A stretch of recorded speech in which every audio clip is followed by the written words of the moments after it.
the 46th President of the United States of America, President Joe Biden.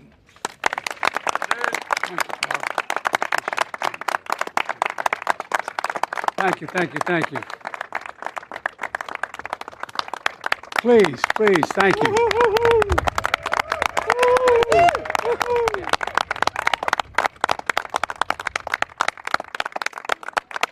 By the way, folks, I say to my dad, Dad, they're mispronouncing Baltimore.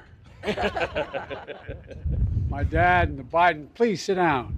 The Biden family goes all the way back to being watermen in this bay for a long, long time, back in the mid-1800s. And my father was born and raised here in Baltimore. And there's a strong, strong connection. Still have family in the region as well. Governor Moore, Senator Cardin, Senator Van Hollen, Congressman Fumey, Mayor Scott, County Executive Johnny O. I like that. Johnny O, ho, ho. To all the military members and first responders, and most importantly, the people of Maryland, I'm here to say your nation has your back, and I mean it. Your nation has your back.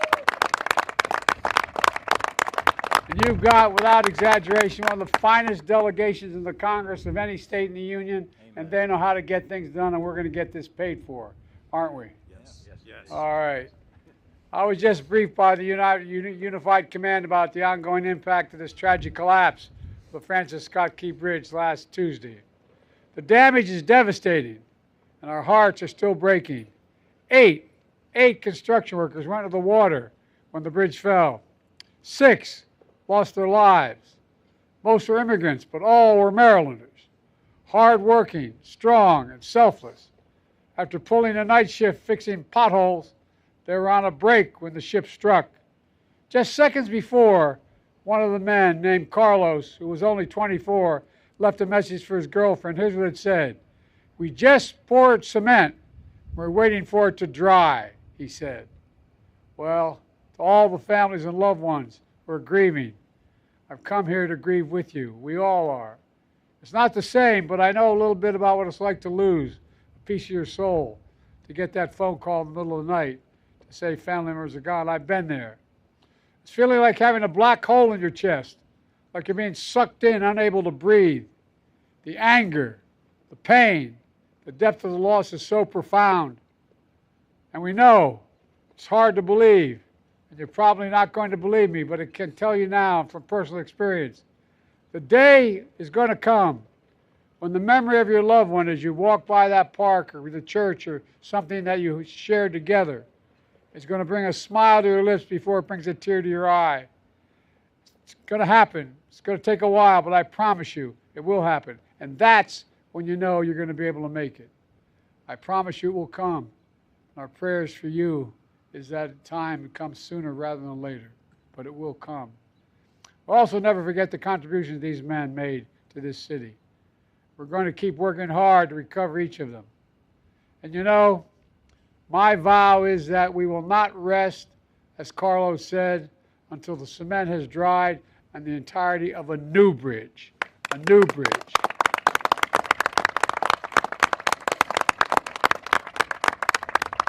Early this afternoon, we took an aerial tour and survey of the wreckage. You know, from the air, I saw the bridge that's been ripped apart. But here on the ground, I see a community that's been pulled together. I want to thank you all, the first responders, the port workers, state and local officials, who sprang into action before dawn, who've been here ever since. And we did talk, I think it was 2 or 3 in the morning. You were out here. You were here. Within minutes of the collapse, the U.S. Coast Guard arrived on the scene. Within hours, I ordered personnel from the Army Corps of Engineers, the Navy, the Department of Transportation to assist in every way possible. Within a day, we stood up a unified command. In the weeks to come, I want you to know we're going to continue to have your backs every step of the way. I guarantee you. I guarantee it. First is our priority to reopen the port. This is one of the nation's largest shipping hubs. And it's a top port in America, both in importing and exporting of cars and light trucks, the #1. Simply put, the impact here has a significant impact everywhere, up and down the coast and around the country. Thousands of tons of mangled steel remain lodged in the water, blocking ships from moving in and out of the harbor. I've directed the Coast Guard, the Navy, and the Army Corps of Engineers, who are, by the way, the finest engineers in the world, and the state officials to work together to help remove this steel as quickly as possible and as safely as possible. So far, our team has been able to clear 2 small channels for essential ships, helping clear the wreckage. And yesterday, the Army Corps announced that by the end of April, they'll be able to open the 3rd channel for some commercial traffic, including car carriers. And by the end of May, we'll open the full channel, the full channel.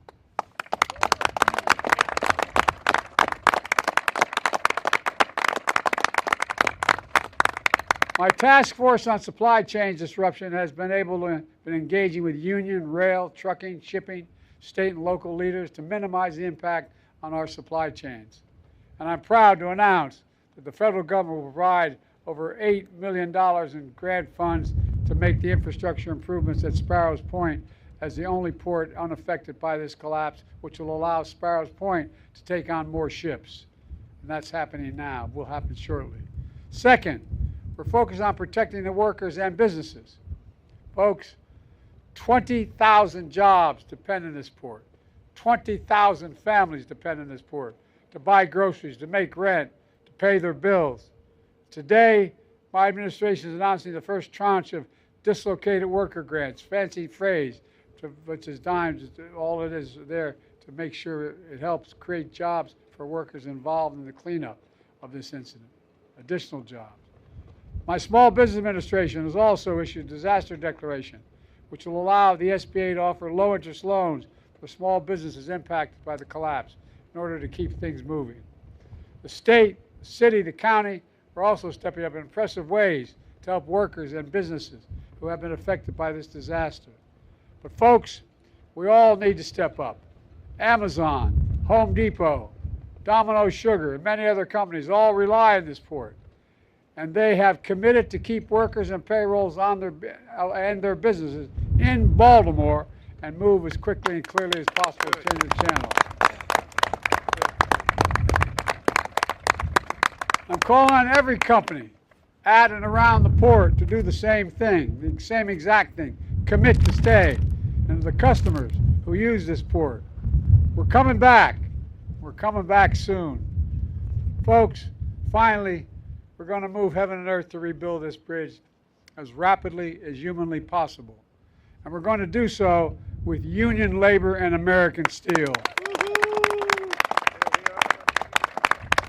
For a simple reason, they're the best workers in the world, and that's not hyperbole. Every day, over 30,000 vehicles traveled across this bridge. And I was one of those people. I commuted every day from Delaware for 36 years to Washington, D.C., back and forth, and about 1/4 of that time by automobile. I've been to every part of this port. Folks, we now face a question no American should ever have to ask. How will I get to work? How will I go to school? How will I get to a hospital? Response, everyone, including Congress, should be asking only one question, and they're going to be asked the question by your delegation. How can we help? How can we solve that problem? My administration is committed, absolutely committed, to ensuring that the parties responsible for this tragedy pay to repair the damage and be held accountable to the fullest extent the law will allow. But I also want to be clear. We will support Maryland and Baltimore every step of the way to help you rebuild and maintain all the business and commerce that's here now. As the governor can tell you, within hours of the Maryland request, we approved $60 million in emergency federal funding. I fully intend, as the governor knows, to have the federal government cover the cost of building this entire bridge, all of it, as we've done in other parts of the country in similar circumstances. When I stand here, I call on Congress to authorize this effort as soon as possible. Let me close with this. This port is over 300 years old. As a matter of fact, as I said, my great-great-grandfather worked here as a waterman in this bay. This port is older than our republic, and it's been through tough times before. During the War of 1812, a young mariner named Francis Scott Key, to whom the bridge was named after, sat in a boat in this very harbor, and he watched the British troops launch an attack after attack on American forces. But as the dawn broke, we saw the American flag still flying. Baltimore was still standing, and our nation, as he wrote in the Star-Spangled Banner, had made it through a perilous fight. Folks, this is going to take time, but Governor Moore, Senator Cardin, Senator Van Hollen, Congressman Mafumi, Mayor Scott, County Executive Johnny O, and others are going to rebuild this bridge as rapidly as possible. And folks, we're determined to come back even stronger. We're the only nation that's gone through every crisis that we've had. We come out stronger than we went in, and we're going to do it here as well. And once more, to make this perilous challenge. You know, because we're the United States of America, there's nothing beyond our capacity when we do it together. Think about that. Remember who we are. We're the United States of America. Nothing is beyond our capacity. May God bless you all, and may God protect our troops, our first responders, and all those who gave their soul. Thank you, thank you, thank you.